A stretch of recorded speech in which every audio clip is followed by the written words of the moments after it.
अध्यात्म विज्ञान कोई धर्म या संप्रदाय नहीं है, ये स्पिरिचुअल साइंस है जो कुदरत के कानून पर आधारित है। ये विज्ञान पूरे ब्रह्मांड के सभी रहस्यों को उजागर करता है और जीवन के सभी पहलुओं को समझने के लिए एक नई दृष्टि देता है।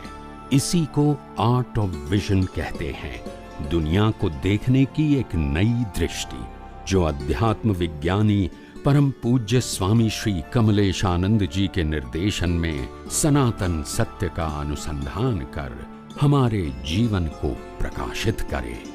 जय सच्चिदानंद। कि हूँ तमने एम कहूँ कि तमे मने सुख आपो छो कि तमे मने दुख आपो छो, शुं मानू?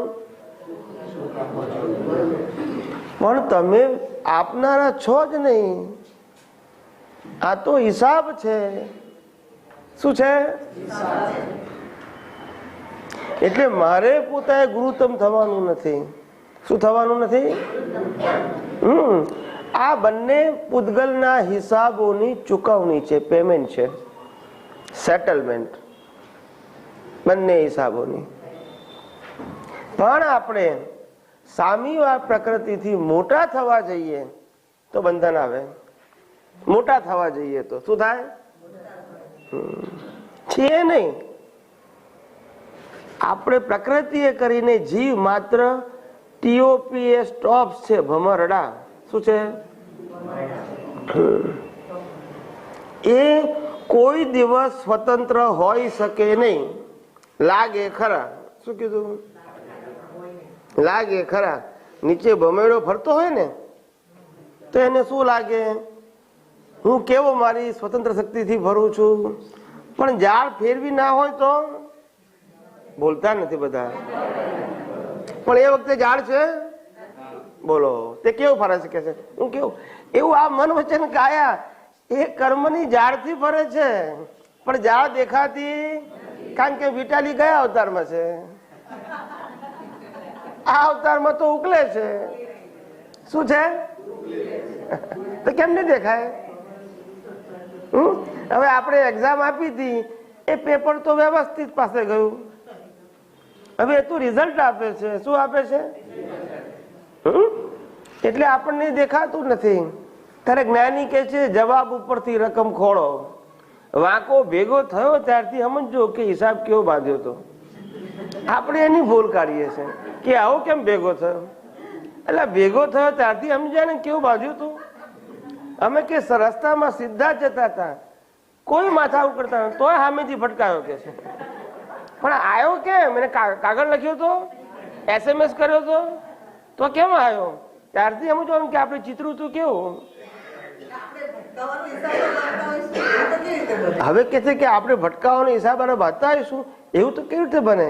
આ તો કેવું છે કે સામીવાળી વ્યક્તિ જે હોય એને આપણે ઈરાદાપૂર્વક દુઃખ આપવાનો ભાવ કર્યો હોય, ગાવતમાં કેવો ભાવ કર્યો હોય, તે આપણને આ ભોગવવું પડે। પછી પેલો આપણને ભટકાય, એની ઈચ્છા ના હોય તો ત્યાં એનો ઈરાદો નથી।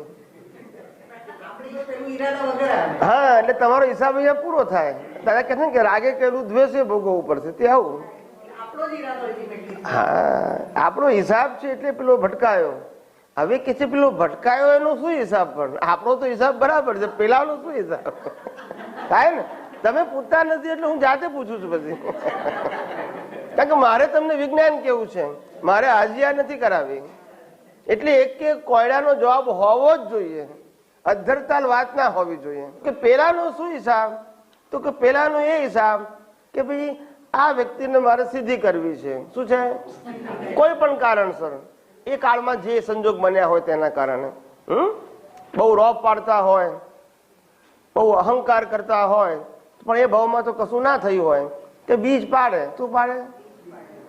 તો પછી આ ફળ આવે તો કુદરત બે ને ભેગા કરે। હે,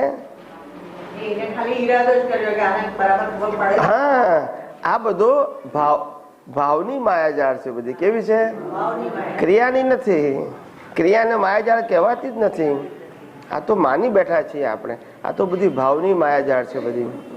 જેવો ભાવ તેવો ભાવ, જેવી મતિ એવી ગતિ, જેવી ક્રિયા એવી ગતિ કોઈ શાસ્ત્રમાં લખ્યું નથી. પણ આપણે બધા મહત્વ છે ને આપીએ ક્રિયાને. ત્યારે તો જ્ઞાનીએ કીધું કે એ જ અજ્ઞાનતા. શું કીધું? હું કરું છું, તે કરે છે, તેઓ કરે છે, ભ્રાંતિ છે, તેનાથી સર્વથા મુક્ત એવો હું, એ જ ભ્રાંતિ છે. કર્તા પદ એ જ ભ્રાંતિ પદ છે. શું છે? અને ભોગતા પદ એ ભ્રાંતિ પદ છે. હું કર્મનો કરતા છું, હું કર્મનો ભોગતા છું, એ થિયરી, એ સિદ્ધાંત, એ ભ્રાંતિ છે. તેનાથી સર્વથા મુક્ત એવું હું,